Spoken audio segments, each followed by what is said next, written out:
Good afternoon, everyone, and welcome. I'm Steve Donovan, the Director of Alumni Relations at Trinity College. Thank you so much for joining us today. We hope you all continue to stay safe and well during these challenging times. I know some of you were able to participate in other virtual homecoming events over the weekend. It certainly wasn't the same, not being able to welcome you all back to the campus in its autumn splendor, but many alumni who find it difficult to get back to Hartford have commented how happy they were to have had the chance to participate, at least virtually. All of the programs were recorded, and you'll find them on our virtual Long Walk and Homecoming website, so you can check them out at your leisure. Today, we've saved the best for last. I'm excited to be able to turn the stage over to an all-star cast of Emeriti faculty. In my travels for Trinity, about 6 years now, so many alumni comment on how amazing their faculty members were, and they ask, how are they doing? Well, today we get to hear from some. And we thought, who better to moderate this session than Borden Painter? I could take the full hour to give Borden the fitting introduction he so deserves, but I will try to be brief, which I know will make Borden happy. He's a well-educated man. His bachelor's degree from Trinity College in 1958, where he majored in history, spent time playing football, swimming, and in the chapel, among other things. He moved on to Yale for his master's degree in 1959, attained his Master's of Divinity degree from the General Theological Seminary in 1963, and then his PhD from Yale in 1965. Borden was a part-time Trinity instructor at first, but we all have the legendary George Cooper to thank for convincing him to join Trinity full-time in 1966. Professor Painter taught courses in English and European history, including Tudor and Stuart England, Renaissance and Reformation Europe, and modern Italy. He served as department chairman twice, dean of the faculty from 1984 to 1987, director of Italian programs from 1989 to 2004, and then, of course, interim president twice, from 1994 to 95, and from 2003 to 2004. Upon his retirement in 2004, the trustees named Borden Trinity's 20th president. In retirement, Borden writes occasional book reviews for scholarly journals, has completed 2 books, and published several articles for reference works. He spearheaded the effort to establish Trinity's first organization for retired faculty and professional staff. It is my honor to now turn the program over to you, Professor Painter. Thank you.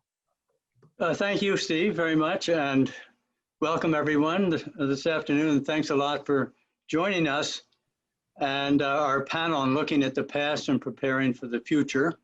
We have very much in mind our 200th anniversary coming up in 2023. And I'm very pleased to have with me this afternoon Professor Judy Dworin of the class of 70, Professor of Theater and Dance, Professor Henry DePhillips of the Chemistry Department, Professor Joan Hedrick of History and Women's Studies, and Professor Leslie DeMong of Religion. I'm going to ask, as we go along, if any of you have any comments or questions. I'm still getting used to this wonderful technology. You have the Q&A button down at the bottom, and you can go into that for your questions. And later, as time allows, Steve will come back and help us address those. So we want to leave time for some discussion. We have an hour or maybe a little bit more, depending on how things go. And I'd like to begin by asking Judy Dworin for some reflections on her life at Trinity College. Judy? Thank you, Bordy. Well, I had the good fortune of being a student at Trinity at a pivotal year, which is the first year of coeducation, and also the first year of introducing dance into the curriculum. And those were both fortuitous opportunities. I was able to see the very positive possibilities for women at Trinity, and that has certainly fulfilled itself. And I think women have enhanced the Trinity campus in multiple wonderful ways. And at the same time, I was able to see that dance had this enormous potential for the college, but not necessarily enormous support. So it kind of came in as part of a big change in open curriculum and coeducation, and really ostensibly was because it was thought to be, it would be something that women would enjoy. But in fact, it was something that everybody found was extremely rich. And I think one of the biggest, most wonderful things for me was seeing the tremendous difference that it would make when students of 18 and 19, 20 years old, who had never really had the opportunity to see their own movement as a way of expressing themselves and communicating with the world, to see what that opened up for them in so many different ways. And so I was soon after I graduated, but not immediately, invited to prove really that dance should continue. There was some question, and I was able to know that had come up, and I was able to really have the chance to create a dance in a liberal arts college, and why someone would go to Trinity as opposed to Juilliard to study dance. And I think that for me, it was very much about the blending of the study of with the experience and the theory. And so that there was a much more well-rounded way to become introduced to dance, and in some cases to pursue it seriously.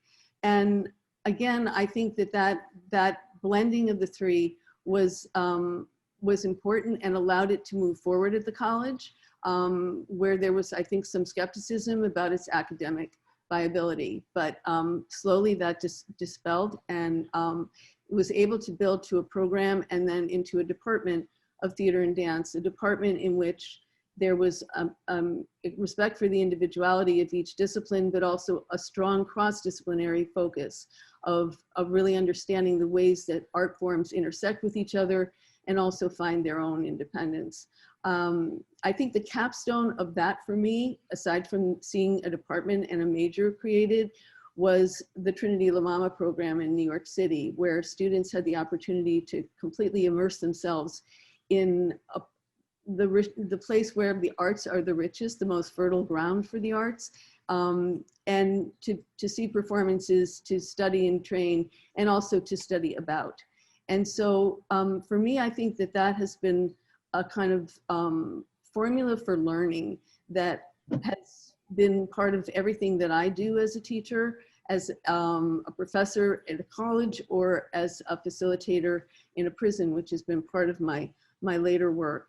And I think the other thing that has always informed my teaching was and as an artist in my performance work, is the notion of improvisation and being able to become a good chooser in the moment, and to find a moment and to encapsulate it and to express it in the best way that one can. And I think that ability to improvise is something that certainly today, right now, in these times, we're being asked to do that every hour, every day. And I think that is something that in the study of dance, in an approach that for me has been so important.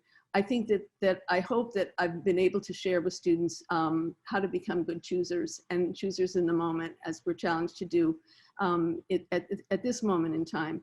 And the other thing I think is I've been really happy to see the experiential component of blending experience with courses to happen beyond dance. And the CLI, the Community Learning Initiative, has been a really wonderful initiative at the college, and engagement with Hartford. And as I began to work in the prisons, the opportunity to have my students come along and to see for themselves on the inside, get some perspectives that they wouldn't otherwise get, and be informed in a way that otherwise wouldn't be impossible.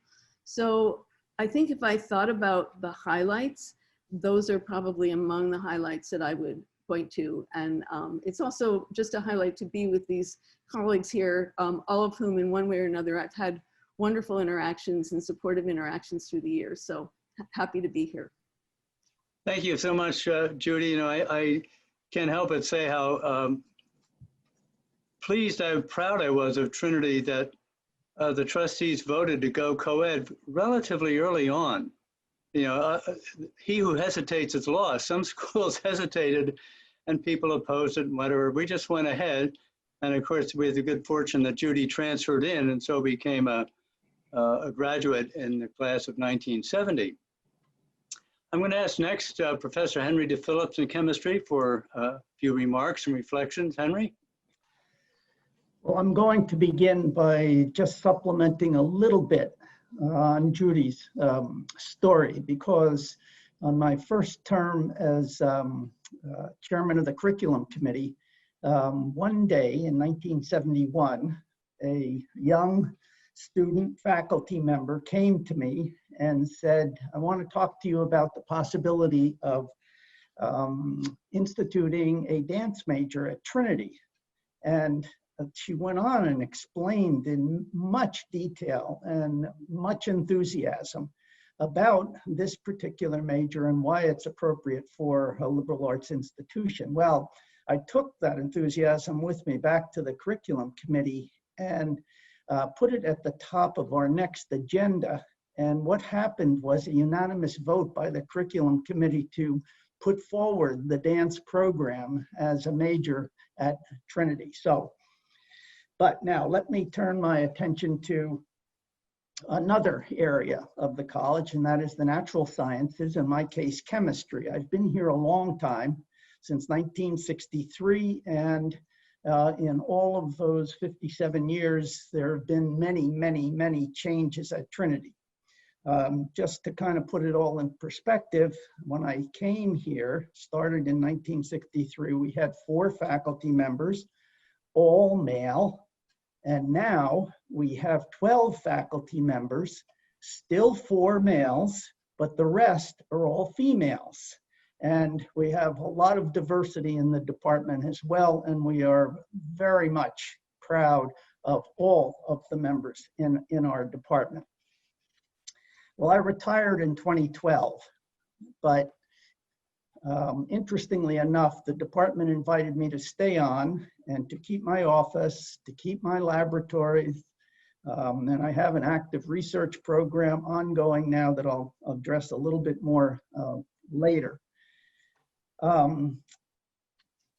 It's a fascinating department. Initially, in 1963, we had a single major, chemistry, and that was it. And it was really enough with only 4 faculty members at that time. Now we have 2 majors in the department. In the early 1970s, we introduced a second major, biochemistry, but even that list has been supplemented by contributions from the chemistry department to the interdisciplinary studies of neuroscience, climate science, and any student who is interested in attending medical school or dental school or veterinary school takes a large portion of their courses in the chemistry department. So chemistry is very, very active. Another component of our activity is the research activity. And that is divided into 2 parts. First of all, the research on the part of the faculty members. I remember in my interview at Trinity in 1963, I asked if I could establish a research program. And the answer that I got from one of my colleagues in the, soon to be one of my colleagues in the physics department, Woodbridge Constant, was no, you're not expected to do any research. Well, it turns out that that, of course, has been turned on its head, and now every faculty member, as part of their really duties, has to establish a vibrant research program. The second component of research is that we are engaging our student majors in our research programs. Now, why is that important? That is important because when they go out from Trinity and seek vocational opportunities in other areas, they will be competing with student graduates who indeed have a good bit of research experience. Consequently, we want our majors to be at least as good as, in my opinion, better than their competition. So that research component of our program is now very robust and very satisfying. I think certainly on the part of the faculty, but I am pretty sure that on the part of the students themselves because of the feedback we get from them. I just want to mention a couple of more things and then I'll turn this over to another colleague.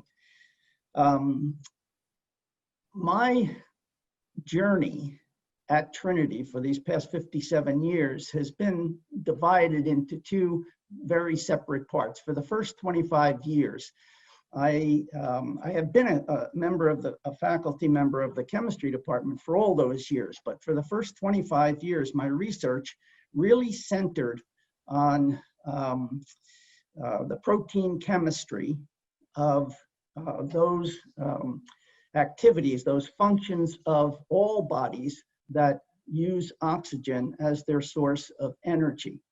In my particular case, it was marine organisms, because we wanted some model systems to see if we could get some comparisons with what the human body does with oxygen. I was very fortunate to work at the Marine Biological Laboratory in Woods Hole, Massachusetts for a number of years, and over 24 students worked with me at that laboratory, and many of them have pursued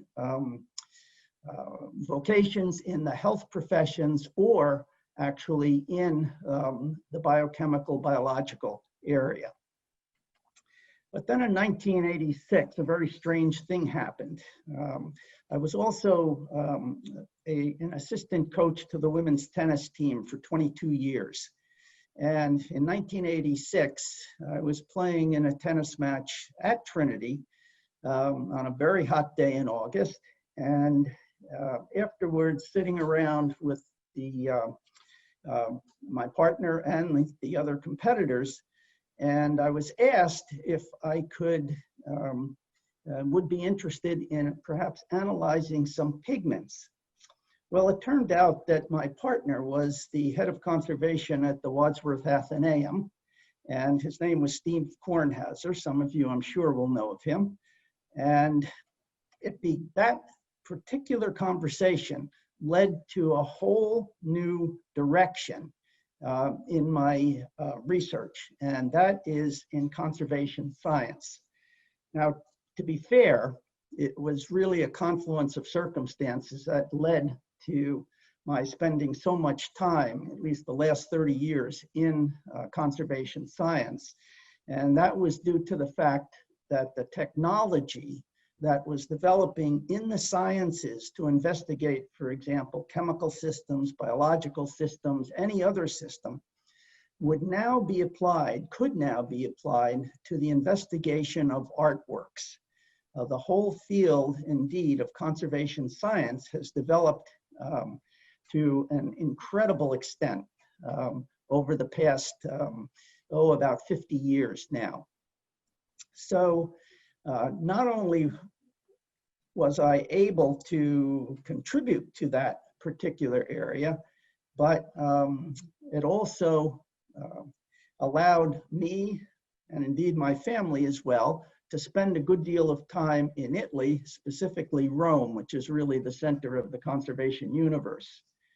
And as many of you know, we have a campus in Rome, Trinity College campus in Rome, and I was able to teach a course called Science in Art at that Rome campus. So I have many, many friends. I've done a lot of work in Rome and introduced many, many students to the combination of art and science. Let me just close by saying that a couple of words about where I think our future is, that is the future of the chemistry department. And I see the chemistry department as simply growing stronger and stronger, certainly in terms of curricular additions and in terms of educating students. First of all, it's a great department. I'm a little bit biased when I say that, but nonetheless. And I guess at times I even dream of waking up sometime in the year 2100 and looking back and saying, boy, these last 50 years haven't been so bad either. I hope I can say that. Can't do it right now, but in any case, it's been a wonderful, wonderful 57 years for me, and I hope there's a few more left. Thank you. Thank you, Henry. I'm glad at the end you revealed the real reason you changed your field, and that was to get to Italy as often as possible, which you did. I did something of the same thing. I'll mention that later. In fact, Henry and I have often been in Rome together. And if there are any of you Rome campus people out there, Henry organized a spectacular retirement party 4 years ago when Livio Pastilli retired from directing the program, although Livio, you'll be glad to know, is still teaching in the program. Well, next I'd like to turn it over to Joan Hedrick of the History Department and Women's Studies. Joan? Thanks, Borden. I'm very glad to be here with my colleagues and talking to alums. One of the pleasures of teaching at a small liberal arts college is that one can learn from one's students. When I came to Trinity in 1980, I had the good fortune to teach in both history and American studies.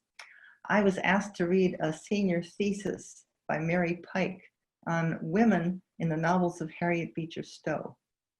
The dominant critical view of Stowe was that she was a trashy, sentimental writer, a view that I had internalized. Reading this excellent thesis, I was amazed to see from the many passages quoted therein what a good writer Stowe was. I wondered how Stowe's reputation could be at such odds with the reality. That was the beginning of what became my biography of Harriet Beecher Stowe, which went on to win the 1995 Pulitzer Prize. When I was asked in 1983 by Dean Andrew Duraco to develop a women's studies program, I convened a group of faculty interested in this venture to hammer out what such a program would look like and require. The openness of the Trinity faculty to interdisciplinary studies is one of the strengths of the college. By 1986, we had enough courses to mount a minor, and by 1992, the women's studies major was approved. The first year I taught the introductory course, it had 14 students. For the next several years, it grew by about 5 students every year until 40 were enrolled. Then in 1992, it suddenly doubled to 80. When I asked my students what provoked their interest, they said, the Anita Hill, Clarence Thomas hearings. Interesting. In the 90s, there was a lot of scholarship on sexuality and gender, and gay and lesbian studies was emerging, and faculty at Trinity, Steve Maloki and Rob Korber, were trying to establish a gay and lesbian studies program. We were trying to hire another faculty member in women's studies. We were encouraged by the EPC to talk to one another, to see if we could perhaps create a joint program that would include gender and sexuality as well as women's studies. And it has to be said that both parties were skeptical. We were both at that point, I think, trying to preserve our own bailiwicks. But the collegial spirit and I would say the genuine intellectual curiosity of both parties prevailed.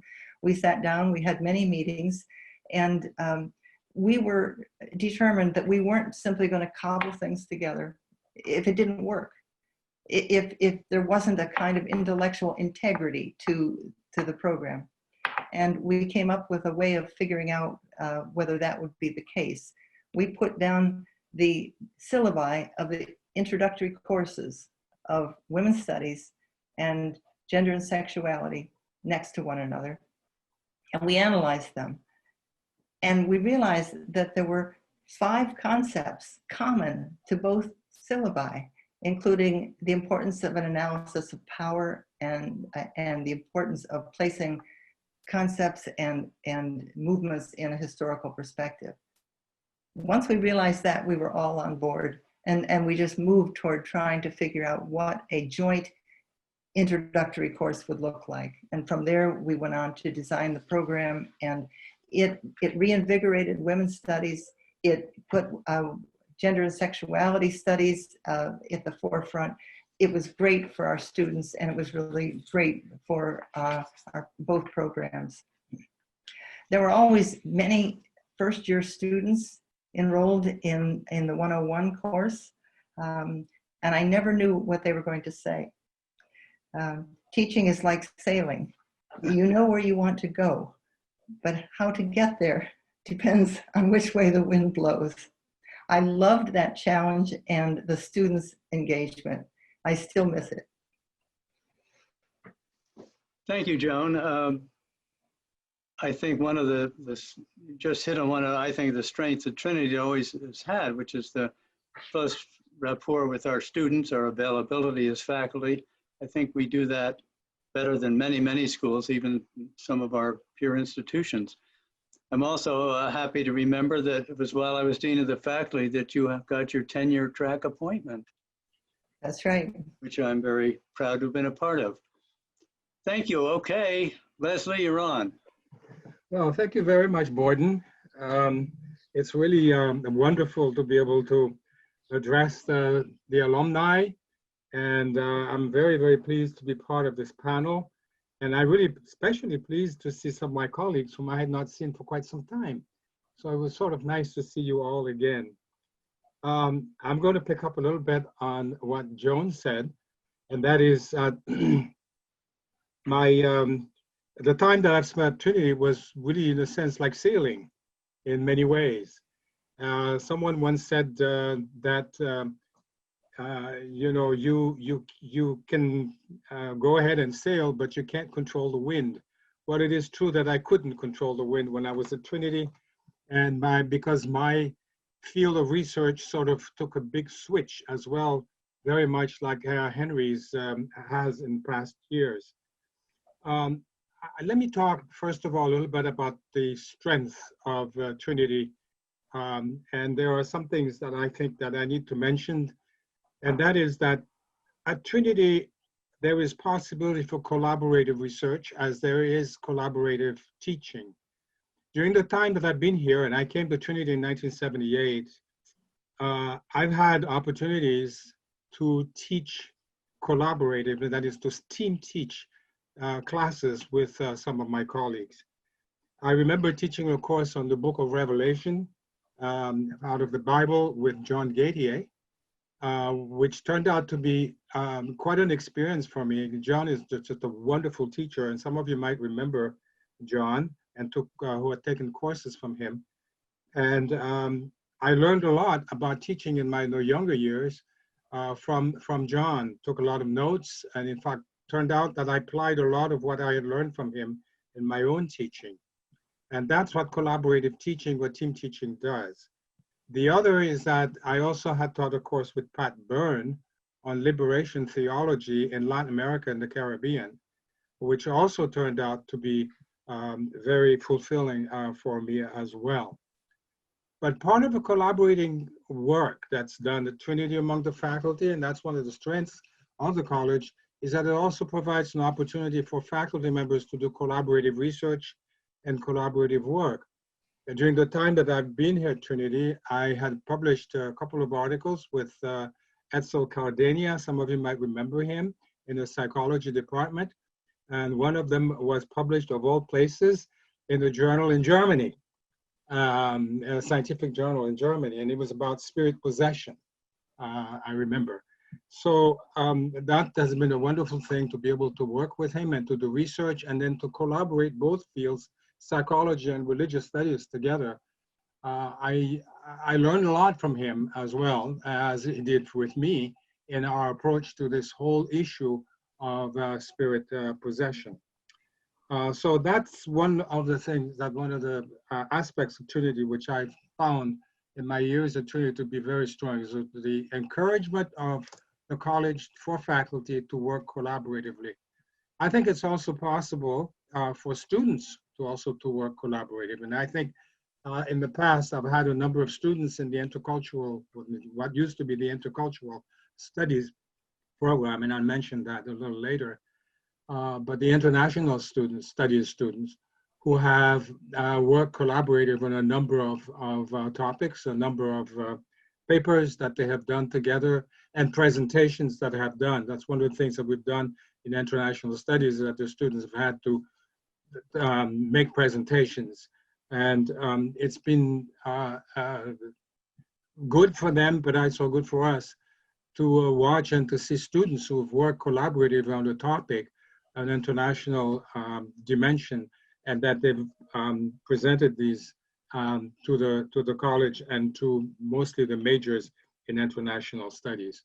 So the first thing I want to say, collaborative research, collaborative work is one of the strengths of the college.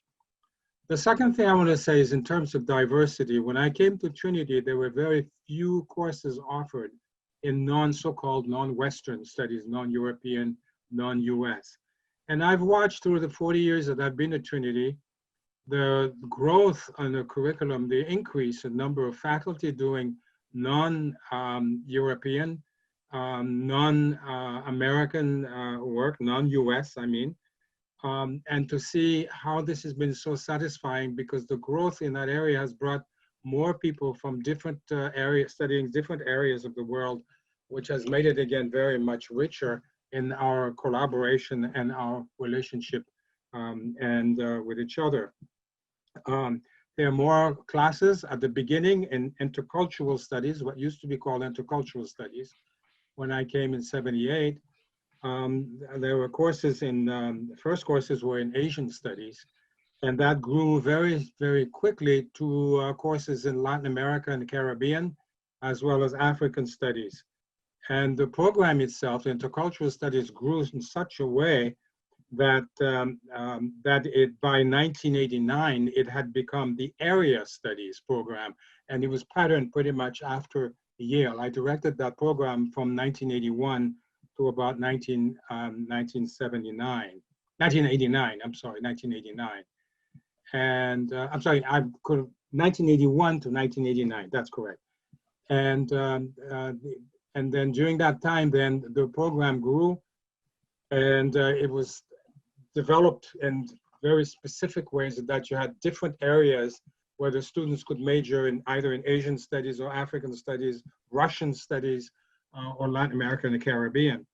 Well, that has remained pretty much the same now, but the program has changed its name in the late 90s and now has become the International Studies program, of which I continued to be a part until my retirement in 2018. So as the number of courses, so-called non-Western courses grew, the number of faculty also grew as well. A number of students also grew as well. Students coming from different parts of the world. And I think that that program itself has really attracted a lot of international students, and students also born of parents coming from other places, other parts of the world, but students who were born in this country. One of the things that in my own research, in my own study, that I've always been interested in, I've also been, some of you might know that my field is really Caribbean and Africa. So I've been very interested in Caribbean and African religions in particular, but more specifically in the use of iconography in Caribbean religions. And these Caribbean religions are religions that have come from Africa, were brought in by the slaves. And in Catholic areas, they became intermixed with Roman Catholicism. And I was interested, always been interested in my research as to how that happened and why did that happen, and historically what brought this to occur. And so I started to work on the book on Haitian Vodou. And while I was doing that, I wrote a proposal to the college and also to the Humanities Council for a special grant to do research not only in Haiti, but also to do research in Paris, where some of the documents, the historical documents and manuscript would have been, because, you know, don't forget, I was interested in how this happened historically, so I had to go back to the archives in Paris. But since I was also interested, particularly also in the gods of Africa that were transported to the Caribbean, I had to go to Africa and do some work there as well. Well, I wrote this proposal to Humanities Council and also to Trinity, and I was just amazed how Jen Cohn, who was then dean, was very interested and fascinated by the project. And she made it possible for me to get a grant from the college to do my research and my field work in Benin in Africa. And then Humanities Council supplemented that with another grant, which allowed me to do research in Paris, but also in Africa as well. So I was working in 3 different places in the world. And so I spent a semester in all of these places doing very specific work in the field. And that work actually brought a book, The Faces of the Gods, and this, which eventually won a prize. And I was very, in the world of anthropology, and I was very, very pleased about that as well. While I was finishing my book, if I might go back a little bit, I needed somebody to do the index, because I was just pooped out after I finished writing and I was getting tired. And again, Jen Cohn then came to my help, and she provided some funds for a student to do the index and to do some other things that I needed to do in the book. So I was very pleased about that. And again, that was a strength of the college, and that is that the dean of the faculty was able to provide the support that I needed to finish the book. I will tell you a little bit of what I've been doing in my retirement. I'm still doing research under retirement. There is a book that is about to come out in 2021 by Oxford University Press on Caribbean religions, and I was called upon to write a chapter on the Rastafarians. So I did that, and I finished that last January, and I thought I was done with it, but then I got another call from the woman who is the editor of this anthology. She teaches at Florida International University, and she asked me if I would do a chapter on Judaism. Well, she happened to know that Judaism in the Caribbean has become a very new area for me, and that's that second area now that I was talking about earlier that has interested me recently. So the Jews in the Caribbean have a very long history that goes back to the 17th century. Not many people know that. And it's a very rich history. And the Jews in the Caribbean actually helped build 3 synagogues in the United States. One is in South Carolina, the other one is a big one, the main one in New York, and the other one is a Touro synagogue in Rhode Island. So I became very interested in the project. I had visited the Touro synagogue, I had been to South Carolina, and also to the other synagogue in New York. And since I had done some work and some research on it, I took the challenge. So I just finished a chapter on Judaism, and I sent it off a couple of weeks ago. I was accepted. And one thing I've been doing is also writing some book reviews. So I'm still working and trying to publish and doing my work and doing research. The other part of what I'm doing also, I've been working with refugees recently. I've been shepherding a refugee family who are from Congo. They've been here now for 3 years, so I helped them get an apartment, helped him get a job. I was able to get the children in school. One of them now is going to magnet school, is doing extremely well in school. Also to help them all with a whole variety of issues that might come up with the apartment and so on. And then took on a Haitian young woman who's also a refugee in this country, just in the past 3 or 4 months or so. So we're trying to get her papers in the U.S. So that's what I've been doing. I'm really glad it's been a good run at Trinity. It's been a wonderful, wonderful time. I've met some wonderful people, and I've enjoyed working side by side, and in some cases working with them directly throughout the years. One thing I need to also add, and I'll just add this as a last comment, I taught twice in Rome. In fact, one semester that I taught, Hank was there as well during the summer. And the reason why I could do that, even though my field was in the Caribbean, is because I was interested in Catholic iconography, Catholic icons. So my whole course was about Catholic icons in Rome. And the course that I taught, I used the city. So I took the students in different churches and we looked at icons and deciphered and interpreted them. So thank you very much for the opportunity to make this very short presentation. Thank you, Leslie, and underscore, I think, the way in which the college supports the scholarship of Trinity faculty has grown extraordinarily.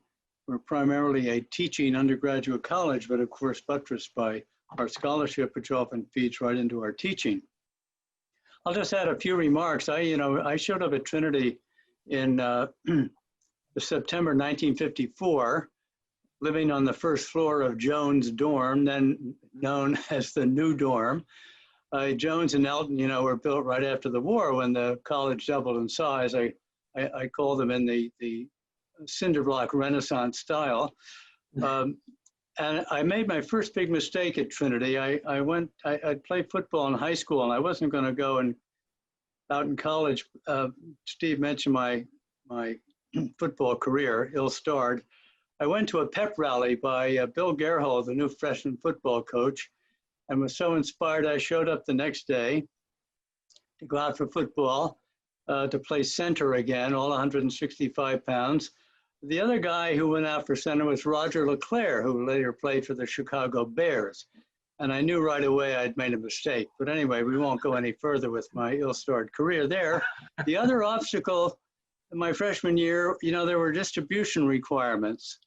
And that was all fine and good. I had a nice biology course, and I liked history anyway, and so on. Except there was a full year of analytical geometry and calculus, the notorious Math 101, 102. And I barely made it the second semester. We had, in those days, numerical grades, and I finished the semester and got a 68, which was largely a charitable donation by Finley Whittlesley, the late Finley Whittlesley, who was a really a wonderful teacher and later a wonderful colleague. But in the late 60s, I was on the curriculum revision committee, and we ended up dropping those requirements. And so it was just so many courses, a major and the so-called open curriculum. And that went in around 69. And it brought a great sense of energy and experimentation to the college in the 70s. Some of you were here at the time. But then I realized in the 80s that more and more people weren't coming to experience the excitement of the open curriculum. They were coming to avoid taking science or math. In other words, for kind of negative reasons. And I served on another revision committee, and it sort of led me to become a curriculum relativist. I think you need to shake it up from time to time as circumstances change. Maybe that leads into what I've always thought is a major theme for the college, and that is any institution has to be made up of both continuity and change. The continuity, we're about to celebrate our 200th anniversary. We have a history, we have traditions, but the college is always changing to stay fresh and new. And I think you've heard about some of that this afternoon. I remember when my Trinity degree is on the wall behind me, all in Latin. And as a matter of fact, the commencement was always in Latin. And Professor Notopoulos would write these commendations for the honorees and so forth. And I think it was when Garrity was president, we ended that, which it was time to end it. But continuity and change. That's sort of what it's all about. I'm going to ask at this point if Steve Donovan wants to come back in and see if we have some questions and time for a little discussion. Indeed. Thanks, Borden. We've got a good number of questions and a few that were sent in advance as well. Today on the Q&A function, Robert Hurst wants to know what happened to the open semester program. Well, I don't, I don't know that we have it anymore. That was part of what went on in the 70s, which many people took advantage. Some of these things, and I suspect this happened with the open semester, just kind of ran their course. And no longer attracted the attention and participation. I never was part of one myself, but that's my recollection. I don't know if the others remember anything about that. That goes way back. I think that's right, Borden. It lasted for about 10 years and then kind of faded away. So perhaps, I see Allison has a note, and I think that's the best source of information. Yeah, Allison says the open semester is still there, but rarely, if ever, used anymore. So that's the answer. Steve, more? Indeed. Two questions that will merge because they're on the same topic and both were directed towards Professor Hedrick. One in advance was how far off is a gender equal United States? And then today, using the Q&A function, Rick Zednick asks, Dear Professor Hedrick, I was lucky enough to be in your Women's Studies 101 course of 1993. 27 years later, are you discouraged that more progress towards equality hasn't been made? What makes you optimistic about gender equality in the United States? I'll take the second question first from Rick. I'm very glad to hear from you, Rick, and thank you for the wonderful testimonies that you've made about your experience as one of 5 men in a class of 100. It is discouraging that still there's such inequality of pay. We still don't have national child care, which most progressive countries have, first world countries have, which would make family life easier. Women's careers could progress smoothly. We wouldn't have the terrible situation we're having right now with the pandemic, where parents are struggling so with jobs and trying to take care of their children. All of the material on sexual assault and all the very high-profile cases of Harvey Weinstein and Epstein suggests that the kind of predatory behavior towards women by powerful men is still going on, and just a huge factor in the lives of women who are trying to make their way in various fields. I'm sure it's not confined to just several industries, but power does corrupt. So I think we do indeed, Rick, have a long way to go. It's very interesting to me that so many countries in the world, I think I read something like 231 countries had female heads of state, and we still haven't. There is some really strong resistance to gender equality in this country, which goes against the kind of rhetoric that we have about equality and our founding fathers and all of that. So yes, we have a long way to go, but we also have, I think, a lot of strong women who have done amazing work. RBG comes to mind. And the first question was related to that, but could you repeat the first question for me? Sure, Professor. How far off is a gender equal United States? Well, yes, very closely related. I would love to have a crystal ball. Certainly I think women are going to have a strong voice in this election. They have a strong voice in every election. And women organize on an informal basis to create a lot of good social programs that enable change gradually to reach the institutional level. And there's many more women CEOs than there used to be. but predicting when we're going to have gender equality, I really don't have a date. But thank you for the question. Joan is an historian, and as we say, there's no future in history, right? I mean, we can't predict. Steve, what's next? Yeah, a similar theme for Professor DePhillips.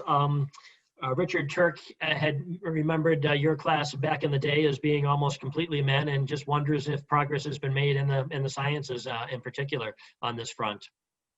Oh, indeed. A lot of progress has been made, Richard. In fact, we reached 50-50 men majors versus women's majors, about 7 or 8 years ago.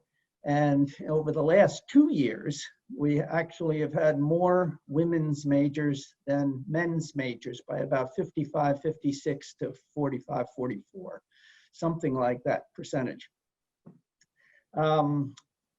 The women have not only women students, but women faculty have contributed so much to our department.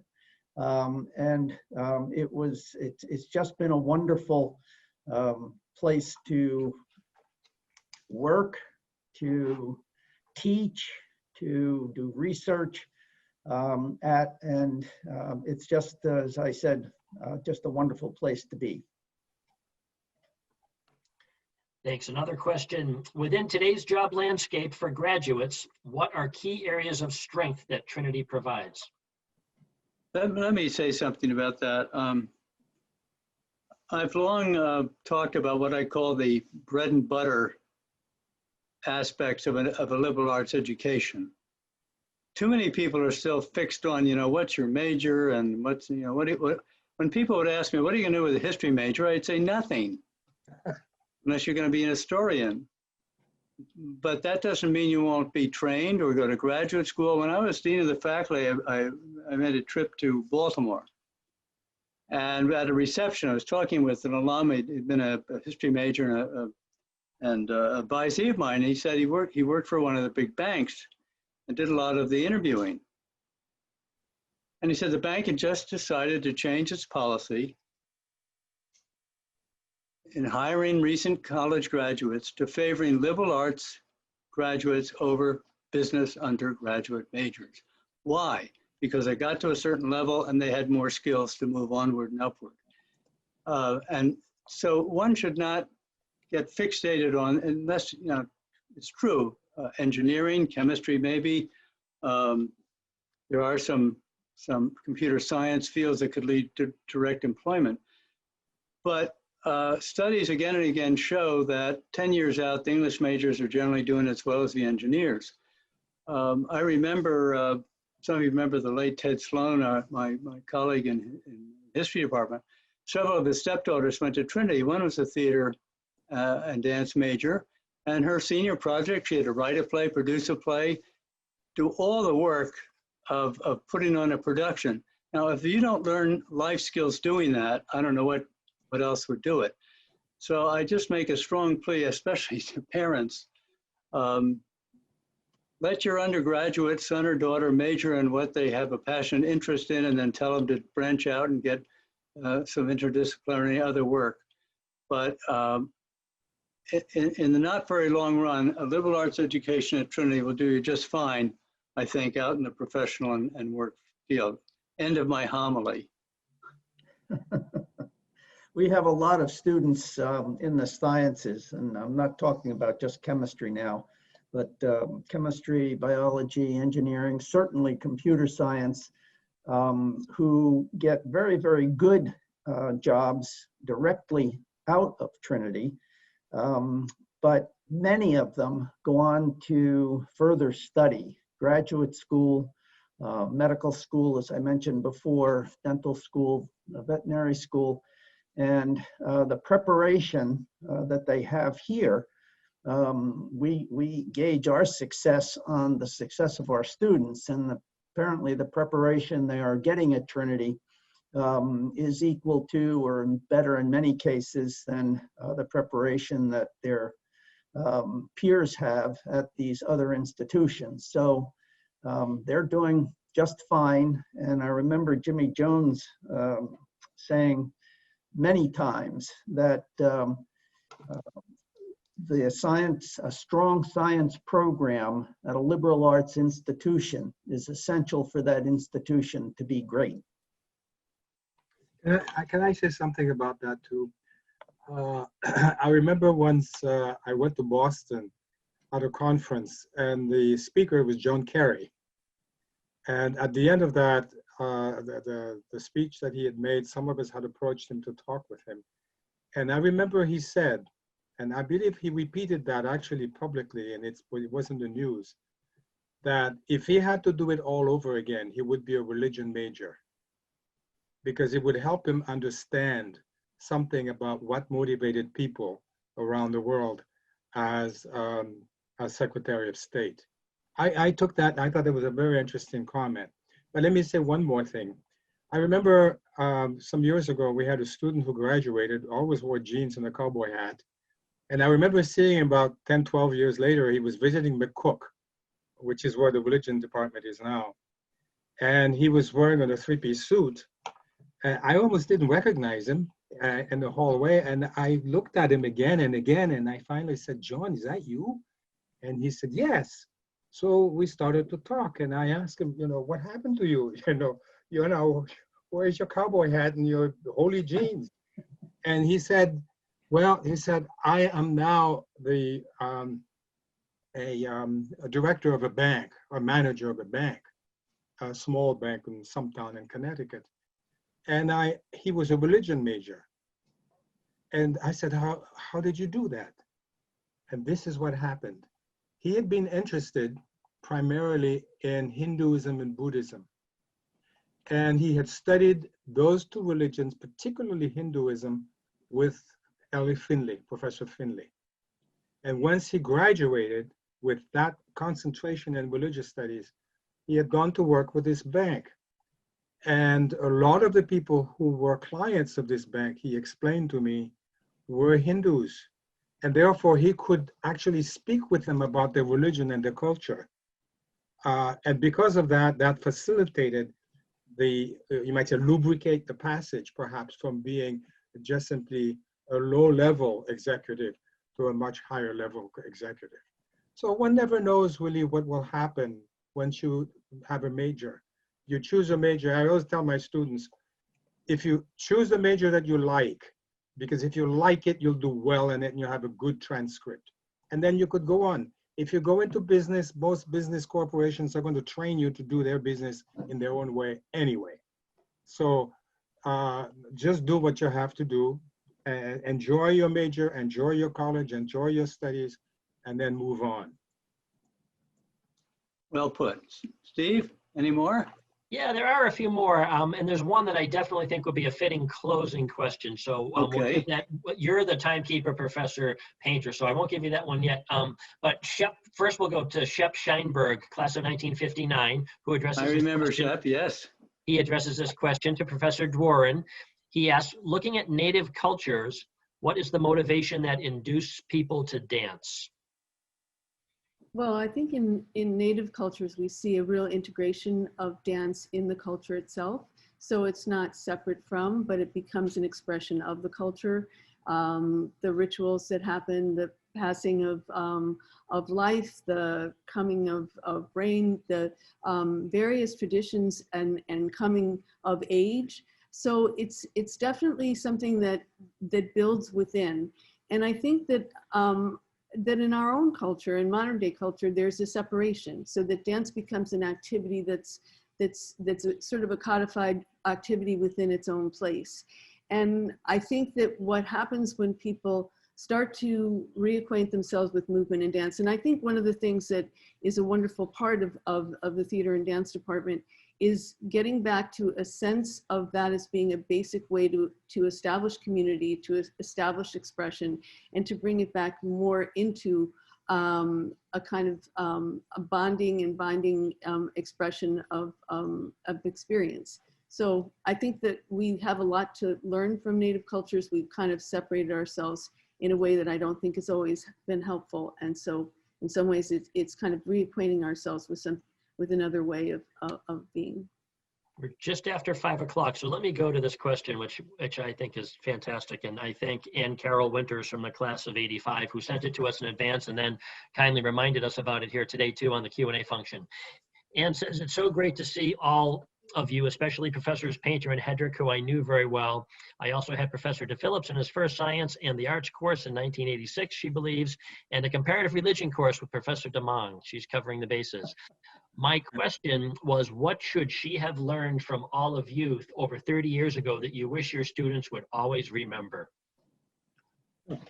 What should she have learned from you all over 30 years ago that you wish your students would always remember? Okay, let me kick this off because it should be an interesting discussion.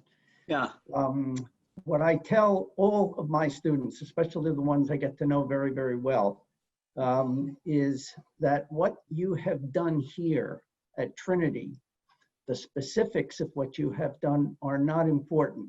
It is what you will take with you when you leave here and abstract those areas that will allow you to become successful in whatever you want to do. So as the general saying goes, you have education to learn how to learn. Yes, that's true. But in general, students take a lot of courses when they're at Trinity, which I think is one of the great strengths of a liberal arts institution. And then I'm sure they use only a small fraction of those, of what they have learned in those courses in their careers. Yeah, I think a lot of it is, it turns out all the cliches are true, like like a lifelong learner and so on. But I think that, I know for me, that's part of what I took away from college. When I started at Trinity, I was a good student. I was, I behaved myself and I did my homework and I got decent grades, but it was only my junior year, a lot of it under the influence of Professor Cooper, that I realized that, the grades and all of it, what was important here was all this stuff.